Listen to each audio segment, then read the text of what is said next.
اب میں ریکویسٹ کروں گا ممبر پاکستان بار کونسل جناب عابد زبیری صاحب سے کہ سر کائنڈلی آپ ڈائس پہ آئیں اور اپنے خیالات کا اظہار کریں.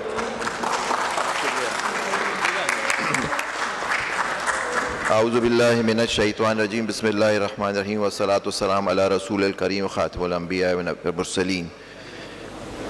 جناب مقصود بھٹو صاحب، صدر لاہور ہائی کورٹ بار ایسوسی ایشن، آپ کے باقی ممبران، ممبر پاکستان بار کاؤنسل، ممبر پنجاب بار کاؤنسل، باقی بارز کے صدور، سیکٹری، السلام علیکم.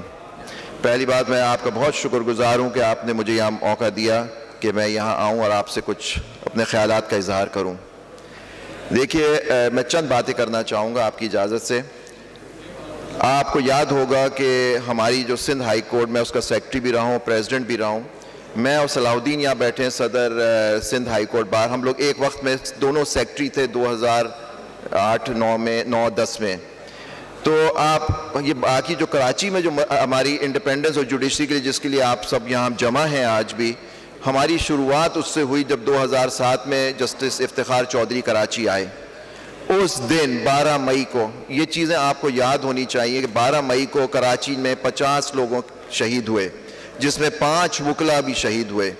اس وقت تاکہ یہ ہے کراچی کا کنٹریبیوشن سندھ ہائی کورٹ کا اور کراچی بار کا آپ کے انڈیپینڈنس آف جوڈیشری کے لیے. پھر اس کے بعد میں جب سیکٹری تھا اور صلاح الدین بھی سیکٹری تھے بار کے، ہم نے 22 جنازے اٹھائے وکلا کے. 22 شہادتیں ہوئی کراچی میں. وہ آپ کو یاد ہو ایک زمانہ تھا ڈاکٹروں وکیلوں کو شہید کیا جا رہا تھا. یہ ہے ہمارے، لیکن اس وقت ایک خوف کا عزم تھا، لیکن ہم نے وہاں ہمت نہیں ہاری، ہمارے ممبران نے ہمت نہیں ہاری، اور ہم لوگ اس ادارے کے لیے ہم لوگ کھڑے رہے، جم کے کھڑے رہے.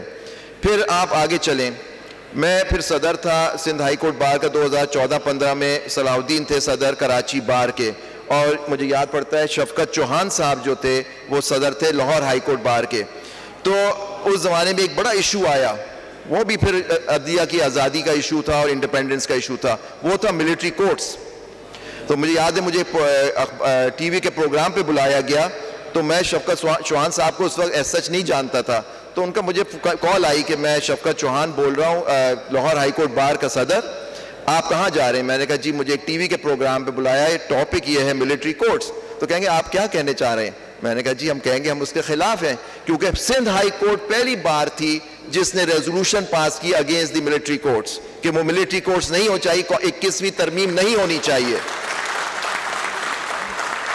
اور پھر ہماری پٹیشن آئی. انفارچونیٹلی ہم لوگ اس میں کامیاب نہیں ہوئے، لیکن ہم نے ہمت نہیں ہاری. کیونکہ ایک بات میں آپ سے کہہ دینا چاہتا ہوں کہ دیکھیں، حق بات کہنے سے کبھی نہیں ڈرنا چاہیے. آپ کو حق بات کہنے سے کبھی نہیں ڈرنا چاہیے، کیونکہ کوئی آپ کو موت نہیں دے سکتا، کوئی آپ کا رزق نہیں چھین سکتا. تو اب ایشو جو سینیورٹی کا ہے، میں اس کنونشن سے میں درخواست کروں گا جب یہ ریزولوشن پاس ہو، اس میں 2-3 چیزوں کو مد نظر رکھا جائے. اس میں جو سب سے پہلی چیز ہے، آرٹیکل 184(3) کی پاور کا تعین کیا جائے کہ اس کی پاور کیا ہے.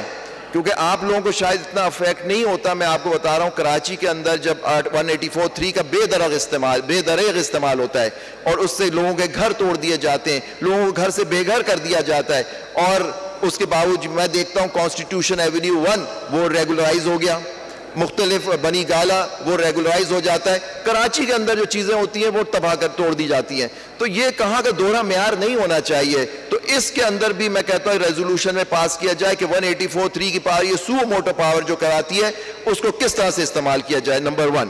نمبر 2، سینیورٹی پلیسمنٹ پہ آپ کی یہاں بات کی. ہم نے کراچی سے، میں نے صلاح الدین صاحب نے، سندھ ہائی کورٹ بار نے بہترین کیا. پھر گیلانی صاحب صدر ملتان بار کے یہاں موجود ہیں، ان کا کنونشن بھی بڑا زبردست تھا، اور میں بہت شکر گزار ہوں آپ کا کہ آپ نے مجھے بھی وہاں موقع دیا تھا.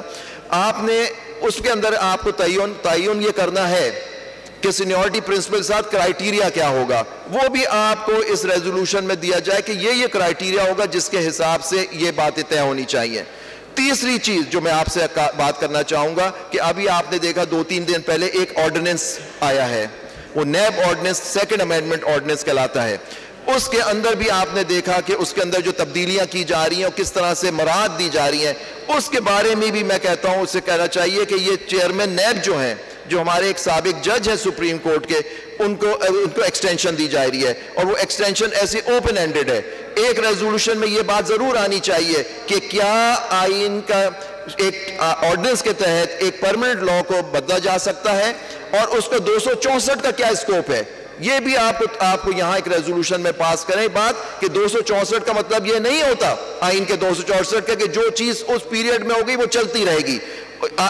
ریزولوشن میں یہ آنا چاہیے کہ جی جب آرڈیننس ختم ہوگا, ریپیل ہوگا یا لیپس ہوگا, وہ جو چیزیں ہیں وہ ختم ہو جائیں. تو یہ میں آپ سے یا پریزیڈیم میں بڑے حامد خان صاحب وغیرہ سب بیٹھے ہیں, سردار لطیف کھوسہ صاحب ہمارے بیٹھے میں ان سب سے درخواست کروں گا کہ آپ اس کو بھی مد نظر رکھتے ہوئے بات کریں. تو یہ کنونشن دیکھیے, اور مجھے ایک بڑی بات کا افسوس ہے جو اور مقررین نے آپ کے سامنے کہا کہ میں پاکستان بار کا ممبر ہوں, میں دیکھتا ہوں کہ ہمارے جو وہاں کی لیڈرشپ ہے وہ موجود ہی نہیں ہے. پھر میں یہ دیکھتا ہوں کہ ہماری سپریم کورٹ بار کی لیڈرشپ بھی موجود نہیں ہے. دیکھیے جب الیکشن ہو جاتا ہے ٹھیک ہے, آپ ایک گروپ میں ہوتے ہیں یا دوسرے گروپ میں ہوتے ہیں, لیکن جب آپ ایک الیکٹ ہو جاتے ہیں تو آپ سب کے نمائندے ہوتے ہیں. تو اگر آپ کو اختلاف تھا مقصود بھٹر صاحب سے,